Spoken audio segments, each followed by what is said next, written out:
Les meilleurs matchs du pay-per-view Backlash. Et oui, cette semaine, on a donc une nouvelle édition de ce qu'on appelle maintenant WrestleMania Backlash. On met des WrestleMania partout parce qu'il faut vendre, parce que ça fait vendre justement WrestleMania Backlash. Et donc aujourd'hui, on va s'intéresser aux meilleurs matchs de l'histoire de ce pay-per-view. Un pay-per-view qui, ma foi, est assez vieux.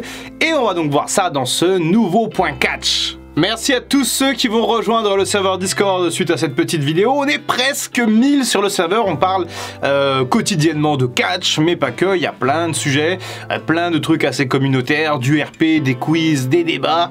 Donc voilà, si vous aimez le catch et que vous avez un compte Discord, rendez-vous sur le serveur, le serveur ça n'existe pas, le serveur Dr Wrestling. Allez, je vais vous parler de 5 matchs à Backlash, les 5 meilleurs sans doute, enfin moi les 5 que je préfère, ça ira mieux dans ce sens-là. Je vais parler de ces matchs de manière chronologique, comme ça je vais vous raconter un petit peu ce qui s'est passé, et puis vous me direz également dans les commentaires si jamais vous adorez ces matchs, si vous les avez vus, pas vus, ou si vous avez d'autres matchs en tête qui auraient pu figurer dans cette liste de la grâce. Revenons en 1999 si vous voulez bien, ça commence à dater, certains d'entre vous, beaucoup d'ailleurs sûrement n'étaient pas encore nés, moi j'avais déjà 8 ans en 99, j'étais déjà un petit garnement.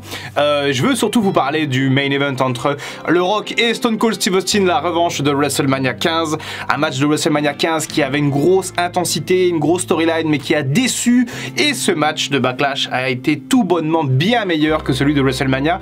Il était absolument génial, tout était bon dans ce match, la chimie entre les deux était exceptionnelle, le Rock et Austin, vraiment ça a envoyé vraiment fort. Les deux catcheurs se battaient donc pour le titre de champion WWE avec cette ceinture spéciale à Austin, avec cette tête de mort, avec ses éclairs dans les yeux. Shane McMahon était l'arbitre spécial du match. Shane McMahon qui était en fait dans le camp du Rock depuis déjà un moment, voilà, c'était la corporate champion à l'époque, le clan des McMahon, mais en fait ce que j'aime beaucoup dans ce match c'est qu'à un moment donné Vince McMahon va intervenir, et il va intervenir contre Shane, et il va plus ou moins aider Austin à gagner le match, donc c'est assez marrant de voir cette espèce de storyline un peu évoluer avec ce match de Backlash. Le match en lui-même, bref, c'est beaucoup de technique, enfin pas de technique, non, de la brutalité, de la bagarre, de la brawl, voilà, c'est de la brawl, on dit de la brawl en anglais.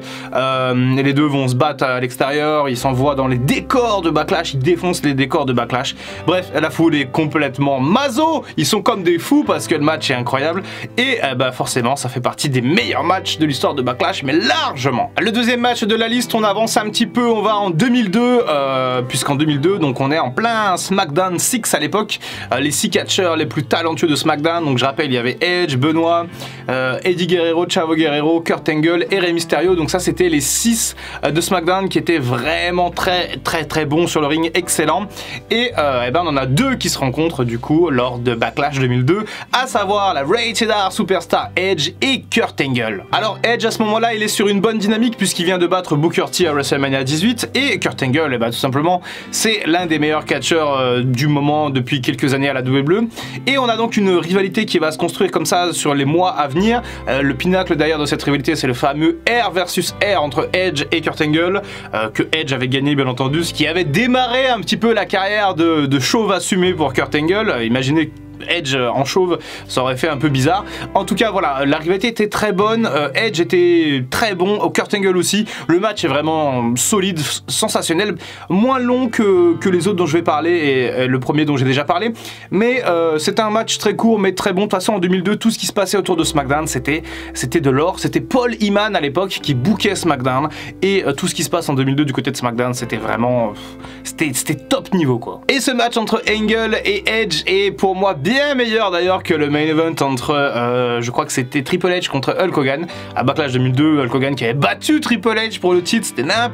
Voilà, bon, ce match entre Edge et Kurt Angle, si jamais vous avez l'occasion de le voir, n'hésitez pas à aller jeter un coup d'œil. Ah, et il y a aussi le petit Rob Van Dam et Eddie Guerrero qui est pas mal, hein. Allez, on avance, on va en 2004 cette fois-ci avec un match absolument génial entre Randy Orton et Mick Foley, le match qui va mettre Orton très haut dans la carte, le match qui va prouver aux officiels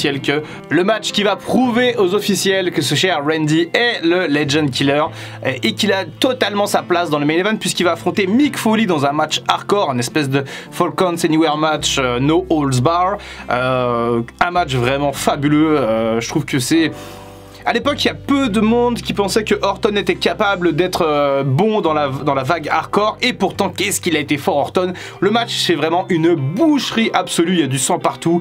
Mick Foley se déchire le bras avec le barbelé, Orton se fait jeter dans les punaises, à un moment donné, il a des punaises sur tout le corps, c'est vraiment très impressionnant, ça pisse le sang.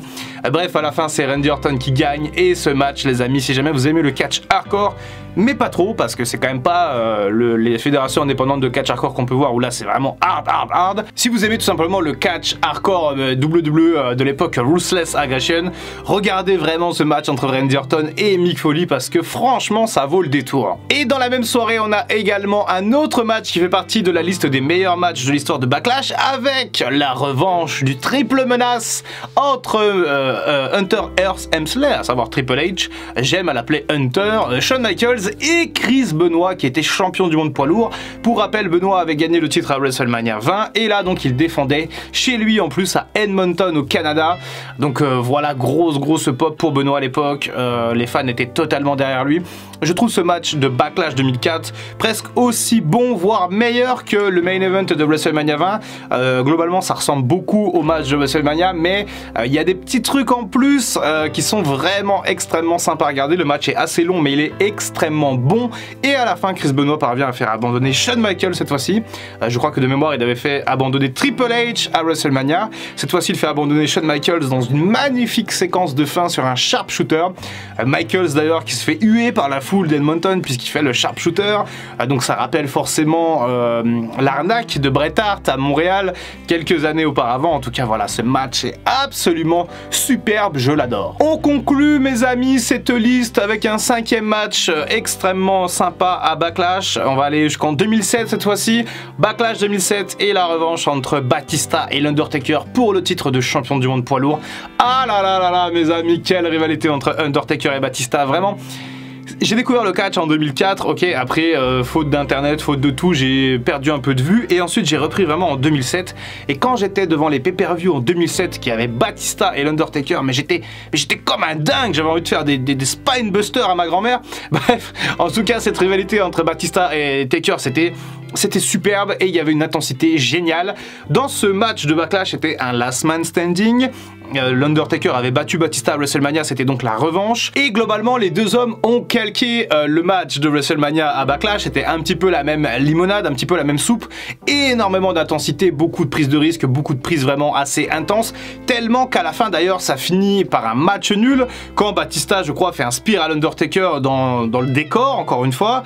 Et qui tombent tous les deux dans un espèce de trou avec des matelas en dessous, hein, qu'on ait l'astuce. Et que donc, il me semble que le stage leur tombe dessus. L'arbitre compte jusqu'à 10 puisque c'était un last man standing, les deux sont KO et l'Undertaker conserve. Batista reste fort à l'époque, la rivalité allait perdurer. En tout cas, j'ai tellement adoré ce match de Backlash. Je préfère celui de WrestleMania 23, encore une fois. Pas du tout la même ambiance, pas du tout la même intensité, enfin si, la même intensité, mais pas du tout le même délire un peu autour de ce match. En tout cas, ce last man standing, les amis, si vous devez voir peut-être un match de cette liste, ce last man standing entre Batista et Taker est génial, ainsi bien entendu que le triple menace entre Benoit, Triple H et Shawn Michaels dont je parlais juste avant. Indiquez-moi dans les commentaires quel est pour vous le meilleur match de l'histoire de Backlash. Vous remarquerez que j'ai mis des matchs assez anciens, assez vieux, anciens avec 3Z, assez vieux que malheureusement je n'ai pas trouvé de match récent qui soit du niveau de ces 5 là. Sans doute que j'ai peut-être mal cherché, il doit y en avoir, il doit peut-être y avoir un match à Backlash ces dernières années qui soit au niveau, pourquoi pas Edge contre Randy Orton, le greatest match ever. Non, bien entendu, je plaisante. En tout cas, voilà. N'hésitez pas, vous, à apporter votre pierre à l'édifice en me donnant vos matchs préférés de Backlash. Ça vous permet aussi un petit peu de vous creuser la tête, de vous dire, tiens, est-ce que ce match était sur Backlash ou pas? Et puis, on fera ça également, ce format, pour tous les autres pay-per-view cette année, normalement, si, voilà, si on a l'occasion de le faire. N'oubliez pas de rejoindre le serveur Discord Docteur Wrestling, parce que j'en ai deux, j'ai Docteur Wrestling et Docteur Crypto. D'ailleurs, je cherche des modérateurs sur Docteur Crypto, si jamais vous connaissez un petit peu la blockchain et compagnie, venez me voir sur Docteur Crypto. En tout cas, voilà, je vous attends sur Discord pour discuter de catch H24. C'était Docteur Wrestling, on se retrouve très bientôt pour une prochaine vidéo, et en attendant, comme d'habitude, prenez soin de vous.